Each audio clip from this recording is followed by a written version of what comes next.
Okay, so get this. We are diving into the global Ikhwan scandal. The story is like sending shockwaves, honestly, all the way from Malaysia. Yeah. Hundreds have been arrested. Wow. Children have been rescued from, honestly, like really disturbing conditions, and it all traces back to this conglomerate, GISBH. Right. They're officially known as Global Ikhwan SDN BHD, and let me tell you, they are massive. Yeah. We are talking businesses in over 20 countries, Mhm. millions upon millions of dollars. I mean, this isn't just some recent development. GISBH has deep roots, particularly in Malaysia. Right. To understand the gravity of this situation, we kind of need to go back a bit. Okay. GISBH has ties to the Al-Arqam group. Okay. This was an Islamic sect that was banned by the Malaysian government back in the 90s wow. for being considered extreme.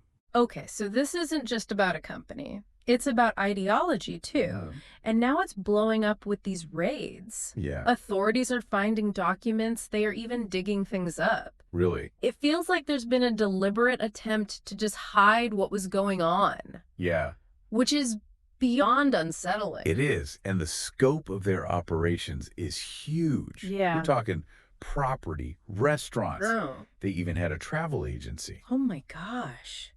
But a big part of their operation, and this is where things get really troubling, is their network of Islamic schools.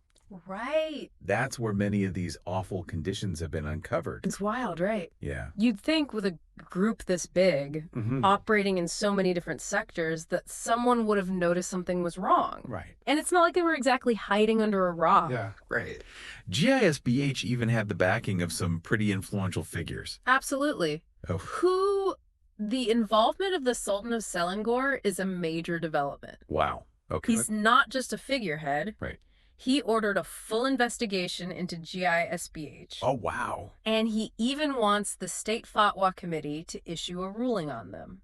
So this goes way beyond a simple legal case. Exactly. This is like shaking the very core of Malaysian society. Yeah. And the fact that it took these massive raids, coordinated across different agencies, to uncover this. Yeah. This isn't just a case of a few bad apples. Right. This points to a systemic issue, which, to be honest, is giving me some unsettling flashbacks to another major scandal. Oh, really? It's like remember that whole Rotherham thing in the UK? Oh, yeah. It just makes me think about that.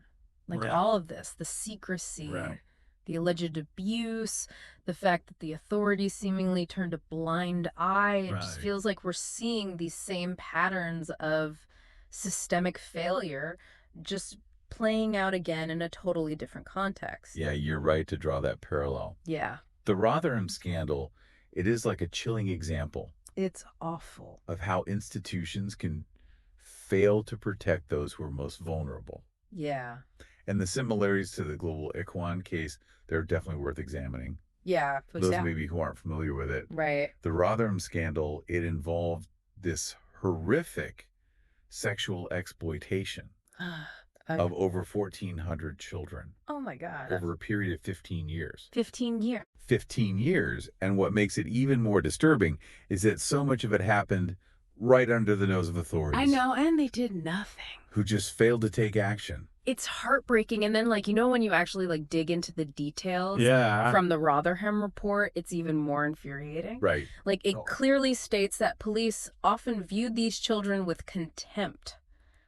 Oh, They dismissed their abuse it's as serious crimes. wow. They were seen as, troubled kids, not victims of organized abuse. Exactly. And that just speaks to a dangerous mindset Right. that allowed all of this abuse to just go on for so long. Yeah. The authorities in Rotherham, I don't know, for a lot of different reasons, I guess. Right. They failed to really grasp, I think, the organized predatory nature of what was happening. Yeah. It was easier to just dismiss it, I think, Right. as teenage rebellion or delinquency rather than confront that horrific reality. Oh, yeah, for sure. Yeah. And then on top of that, Yeah. there's this even more disturbing element that the report highlights. That's it? The fear of appearing racist. Oh, gosh. A lot of the perpetrators in Rotherham, they were from a specific ethnic background. Right. And the authorities were so afraid of being labeled racist that they chose inaction, Wow. which effectively silenced the victims. That's a chilling detail. It's awful. That sends shivers down my spine. Yeah. The Rotherham report makes it very clear Yeah.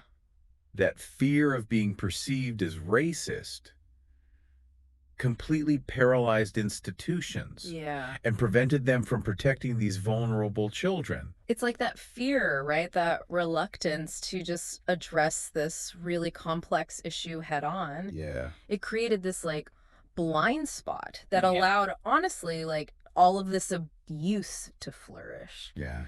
And it makes you wonder, right? Like, could something similar be happening with global Ikwan? Given, the religious and cultural dimensions of this case, are there parallels to this, like, fear of appearing racist that the Rotherham report, so clearly outlines?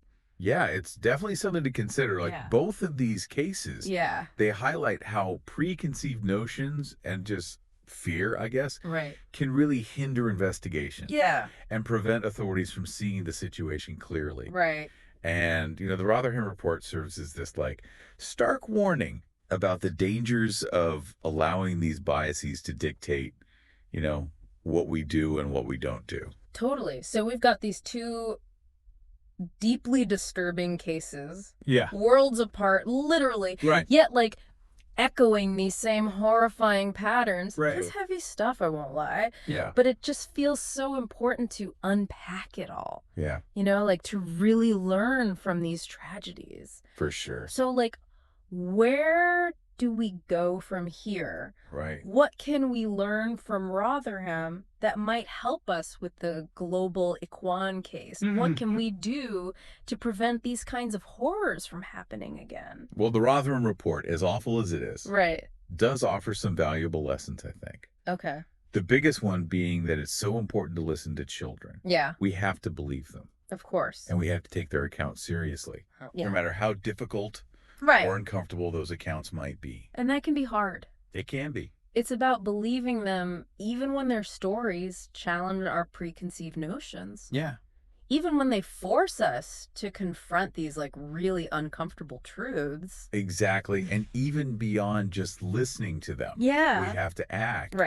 The Rotherham report, it really stresses that the devastating consequences of inaction and the importance of whistleblowers in both Rotherham and, it seems like now, global Ikwan, individuals tried to raise concerns.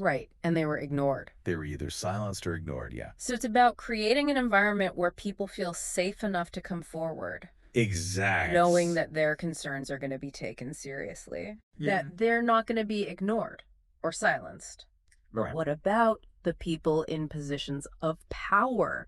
How do we make sure that they are held accountable when these systems fail as badly as they did in Rotherham? That's the big question, isn't it? The Rotherham report is very clear on that. Someone has to be held responsible. And it's not about pointing fingers just to point fingers. It's about learning from mistakes. And taking real steps to make sure that those mistakes don't happen again.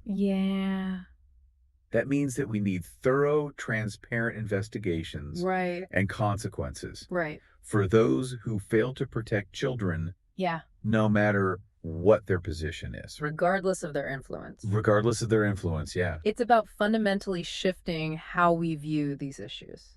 Like, we need to start prioritizing the well-being and safety of children. Absolutely. Above all else. You got it. You've hit the nail on the head. Okay, good.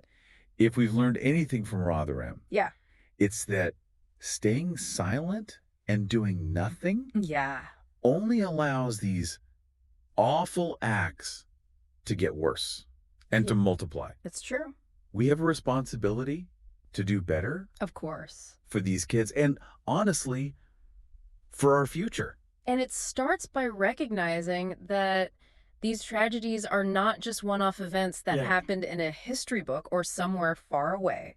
This is a horrifying reality that exists everywhere. Everywhere. Even in our own backyards. That's right. The global Ikwan case. It's still unfolding. Right. We don't know all the lessons that we're going to learn from it just yet. But We do know the patterns of abuse. Right. And the systemic failures that allow them to happen. Yeah. And by understanding all of that, I think that we can start to identify warning signs. Yeah. And we can start to take meaningful action. It's a lot. It's a lot to take in. It is. It's heavy, but it's a conversation that we need to have. We do. So to everyone listening, we'll leave you with this. Yeah. Stay informed. Stay engaged. And never be afraid to speak up for those who don't have a voice. That's right. Because the only way that we can prevent these tragedies from happening is to shine a light on them. For sure. And to work together to create a world where every single child is safe.